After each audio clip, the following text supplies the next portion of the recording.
நேற்று என்ன பார்த்து வந்தோம் என்றால், songs not inspired by the holy spirit அப்படின்னா தூய ஆவியானவரின் தூண்டுதலால் எழுதப்படாத பாடல்கள்.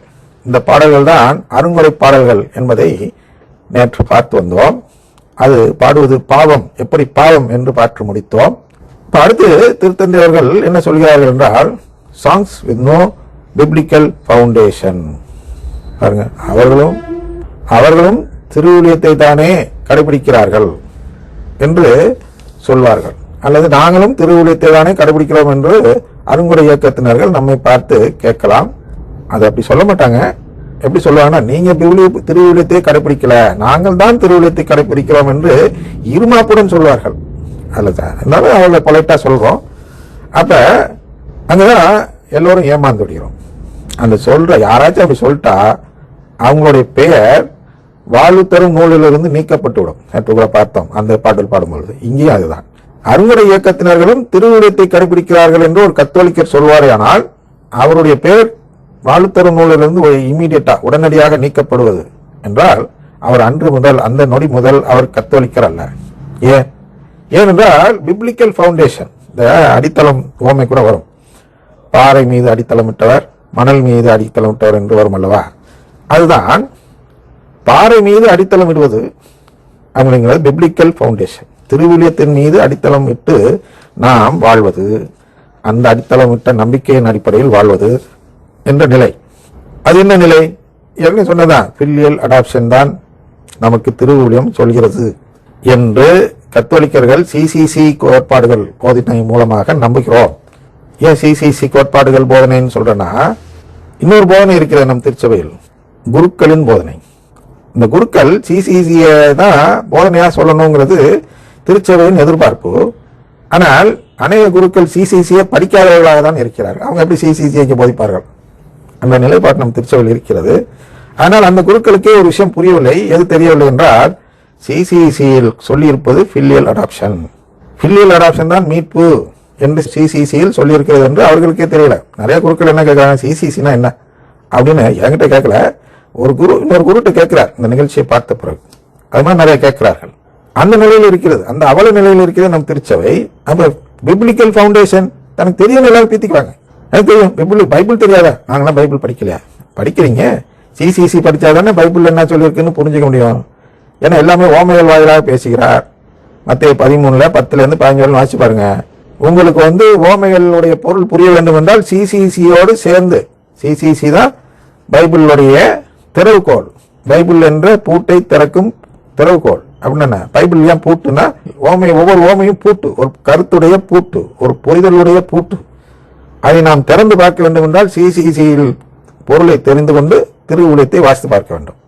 அப்ப இந்த திருவிழியத்தில் உள்ள என்ன ஒவ்வொரு ஓமையிலும் சொல்லப்பட்டு இருக்கிறால், கடவுள் நம்மை தத்தெடுப்பது குறித்து தான் சொல்லப்படுகிறது. எந்தெந்த நீதியின் அடிப்படையில் ஒவ்வொருவரும் தத்தெடுக்கப்படுகிறார்கள். 50-53 ஓமைகள் இருக்கின்றன. இது அனைத்துமே இந்த ஒரு செயலை நியாயப்படுத்தும் தத்துவம், உண்மை எது என்று கூறும் உருவாகும், அதாவது ஓமை.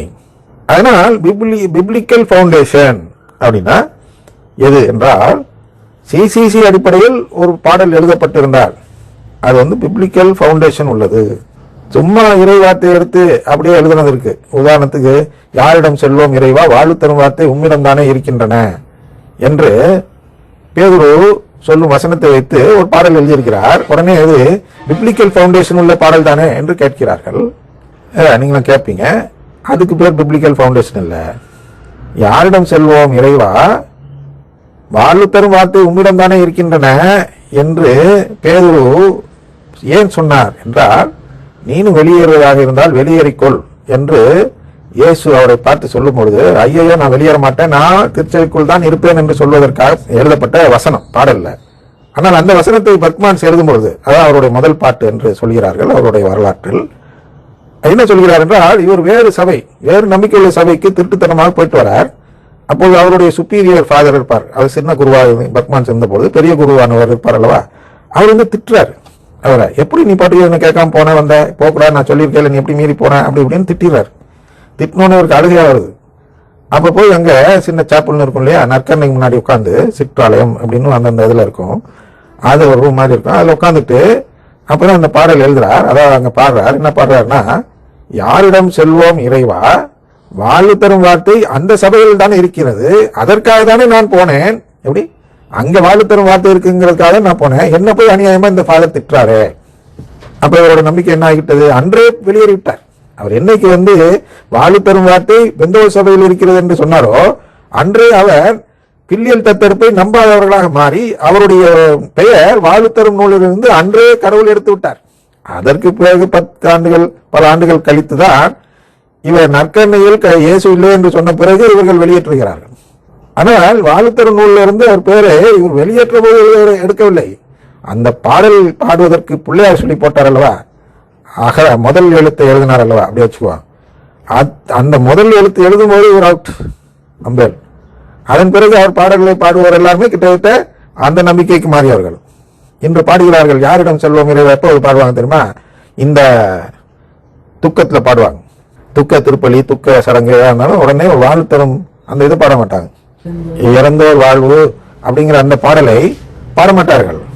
அதுபோல யாரிடம் செல்வோம் இறைவா, ஏன் இவர் செத்து விட்டாரு, இவர் எங்க போறது, யாரிடம் போறது, இது என்ன பெரிய எங்களை கைவிட்டுட்டீங்க, அதெல்லாம் என்ன songs that stir emotion over truth.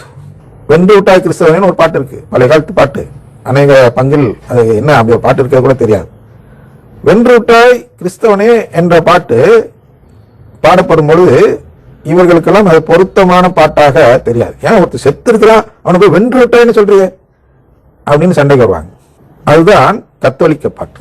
வென்று விட்டான் ஒருவன் எப்ப, தன்னுடைய நம்பிக்கையை விட்டுவிடாமல் இறுதி மூச்சு வரை காத்திருந்தால். என்ன நம்பிக்கை, கடவுள் என்னை தத்தெடுப்பதற்காக நான் பிறந்திருக்கிறேன் என்று நம்பிக்கையோடு வாழ்பவன் எல்லாம் கத்தோலிக்கன். ஆனால் கத்தோலிக்கனாக ஒருவன் இறந்து விட்டால் அவன் சாத்தானை வென்று விட்டான், சாவை வென்று விட்டான், அவன் உறவு பெற இருக்கிறான். அது அவனுடைய வெற்றி என்று பாட வேண்டும். இவர்கள் யாரிடம் போகணும் அழுகுறாங்க, ஐயோ ஐயோ ஐயோன்னு. தஞ்சாவூர் ஆயர் கூட என்னுடைய அந்த இறுதி சடங்கில், இறுதி இறந்த பின் இருக்கும் அனைத்து சடங்குகளிலும் இந்த பாடல் தான் பாட வேண்டும் என்று எழுதி வைத்து இறந்தார். ஏன் இந்த மனநிலை அவருக்கு இருந்த, கத்தோலிக்க மனநிலை. அவர் வென்றுவிட்ட கிறிஸ்தவர், வென்றுவிட்ட ஆயர் அப்படி சொல்லுங்க, வெற்றி கண்ட ஆயர். ஏன்னா அவர் அழுகவில்லை. அவர் நோய்வாய்ப்பட்டிருந்தாராம் ஆஸ்பத்திரியில். அப்பொழுது அவர் நோய்வாய்ப்பட்டிருந்தால் எல்லாருக்கும் தெரியும் அந்த நிகழ்ச்சி. அவர் இறந்த பின்பு சொல்கிறார்கள், பல அருட்சகோதர சகோதரிகள் அவரிடம் சென்று கேட்டார்களாம். என்ன கேட்டார்கள் என்றால், என்ன அவங்களுக்கு மரண படுக்கையில் இருக்க மாதிரி ரொம்ப சீரியஸா இருக்கிறீங்க, ஆனா சந்தோஷமா இருக்கிறீங்களே என்று கேட்டார்களாம். அதற்கு ஆயர் அவர்கள் என்ன பதில் சொல்லியிருக்கிறார்கள் என்றால், என்ன இதுக்கு போய் கவலைப்படுறீங்க, நான் யார்கிட்ட போறேன், ஆண்டவர்கிட்ட தானே போறேன், அவர் குடும்பத்தில் சேவை தானே போறேன் என்று சொன்னது இவர்களுக்கு ஆச்சரியமாக இருந்ததா. அதுதான் ஒரு நல்ல கத்தோலிக்க மனநிலை. கடவுள்கிட்ட போறோம், கடவுள் என்னுடைய தந்தை. இதான் பிப்ளிக்கல் ஃபவுண்டேஷன். நாளை பார்ப்போம்.